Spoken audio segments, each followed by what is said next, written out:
જેને આથાવાળી વસ્તુ ન ખાવી હોય તે આ રીતે ઢોકળા બનાવી શકે છે। Hello friends, welcome to kitchen art. આજે આપણે એકદમ રૂ જેવા પોચા ઇન્સ્ટન્ટ લાઈવ ઢોકળા બનાવીશું।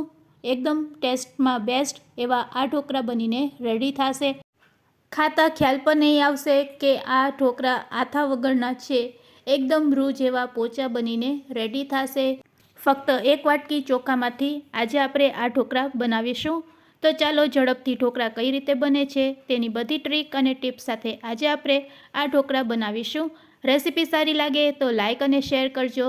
મારી ચેનલ ઉપર નવા હોય અને મારી ચેનલને હજુ સબસ્ક્રાઈબ ન કરેલ હોય તો સબસ્ક્રાઈબ કરી બાજુનું બેલ બટન દબાવવાનું ભૂલશો નહીં, જેથી કરીને તમને મારા નવા વિડીયોનું નોટિફિકેશન મળતું રહે। આથા વિનાના જો ઢોકળા બનાવવા હોય તો તમારે 2 કલાક અગાઉ ચોખા પલાળી દેવાના। ગરમ પાણીમાં 2 કલાક તમે ચોખાને પલાળશો એટલે ચોખા એકદમ સ્મૂથ થઈ જશે। તો અહીં અમે 1 કપ જેટલા ચોખાને આ રીતે પલાળી દીધા છે અને હવે તેને આપણે પહેલાં 2 પાણીથી ધોઈ લેશું। તો આ રીતે 2 પાણીથી ધોયા પછી તેને આપણે મિક્સર જારમાં લઈ લેશું। તો ચોખા સરસ ધોવાઈ ગયા છે। અહીંયા તમે ઝીણા ચોખા, ખીચડિયા ચોખા પણ લઈ શકો છો, કોઈપણ ચોખાનો ઉપયોગ કરી શકો છો। હવે આપણે મિક્સર જારમાં પલાળેલા ચોખા લઈ લેશું અને મિક્સર જારમાં એડ કર્યા પછી તેમાં 2 ચમચી જેટલો અહીંયા આપણે રવો નાખીશું। સાથે સાથે 1 ચમચી જેટલો ચણાનો લોટ એડ કરશું। તો આ રીતે બંને વસ્તુ એડ કર્યા પછી હવે આપણે તેમાં ખાટું દહીં એડ કરશું। જો ફ્રેન્ડ્સ દહીં ન હોય તો તમે પાણીનો ઉપયોગ કરી શકો છો। 1 કપ જેટલું અહીંયા આપણે ખાટું દહીં લેશું। હવે આપણે તેને ગ્રાઇન્ડ કરી લેશું અને સરસ મજાનું ખીરું બનાવીને રેડી કરીશું। તો આ રીતે તમે ઇન્સ્ટન્ટ ઢોકળાનું ખીરું બનાવી શકો છો। આથા વગર પણ આ રીતે ઢોકળાનું ખીરું બનાવીને રેડી કરી શકો છો। તો અહીંયા હવે આપણે તેને મિક્સિંગ બાઉલમાં કાઢી લેશું। રેડી કરેલા આ બેટરની થિકનેસ પણ તમને દેખાડું છું। બસ આ થિકનેસ જ આપણે રાખવાની હોય છે અને આ બેટરમાં આપણે રવો નાખેલો છે તો રવો સરસ પલળી જાય તેના માટે તેને 10 મિનિટ માટે આપણે ઢાંકીને રેસ્ટ આપીશું। ત્યાં સુધી આપણે એક ચટણી બનાવીશું। આ ઢોકળા સાથે ખાવાની મજા પડી જાય તેવી ચટણી બનાવીશું। તેના માટે આપણે ગેસની ફ્લેમ ચાલુ કરી એક પેનમાં અડધી ચમચી કરતાં પણ ઓછું તેલ એડ કરી 2 કટ કરેલા ટમેટાં, 2 થી 3 કળી લસણની, 1 મીડિયમ સાઇઝની કટ કરેલી ડુંગળી અને 1 સૂકેલ લાલ મરચું તેને સારી રીતે સાતરી લેશું। ટમેટાં સોફ્ટ થાય ત્યાં સુધી તેને સાતરી લેશું। તો હવે આપણા ટમેટાં સોફ્ટ થઈ ગયા છે। ગેસની ફ્લેમ આપણે બંધ કરી દઈશું। સાતરેલી આ વસ્તુને આપણે ઠંડી થવા દેશું અને ઠંડી થયા પછી તેને મિક્સર જારમાં લઈ લેશું। તો હવે આપણે તેને મિક્સર જારમાં લઈ લેશું અને મિક્સર જારમાં એડ કર્યા પછી થોડાક આપણે મસાલા એડ કરશું। તો મસાલામાં ચપટીક હળદર, ચપટીક મીઠું અને ચપટીક લાલ મરચું પાવડર એડ કરશું। સાથે સાથે થોડુંક આપણે ધાણા જીરું પાવડર પણ એડ કરશું। હવે આપણે તેમાં થોડુંક 2 ચમચી જેટલું પાણી નાખી અને તેને ક્રશ કરી લેશું। તો અહીંયા આપણી ચટણી બનીને રેડી છે। તમે આ ચટણીનો તમે કલર પણ જોઈ શકો છો। આ ચટણી ઢોકળા સાથે ખાવાની ખૂબ જ મજા પડશે। તો ફ્રેન્ડ્સ, આપણી ચટણી રેડી છે। આપણે તેને એક વાટકામાં કાઢી લેશું। 10 મિનિટ થઈ ગઈ છે। અહીંયા આપણું ખીરું પણ સરસ પલળી ગયું છે। તો ફ્રેન્ડ્સ, હવે આપણે સહેલાઈથી તેમાંથી ઢોકળા બનાવી શકીએ છીએ। તો હવે આપણે તેમાં સ્વાદ અનુસાર મીઠું, અડધી ચમચી જેટલો હળદર પાવડર એડ કરીશું અને ઢોકળા એકદમ સોફ્ટ બને તેના માટે આપણે 2 ચમચી જેટલું તેલ એડ કરી દઈશું। તેલ એડ કરવાથી ઢોકળા એકદમ પોચા રૂ જેવા બને છે।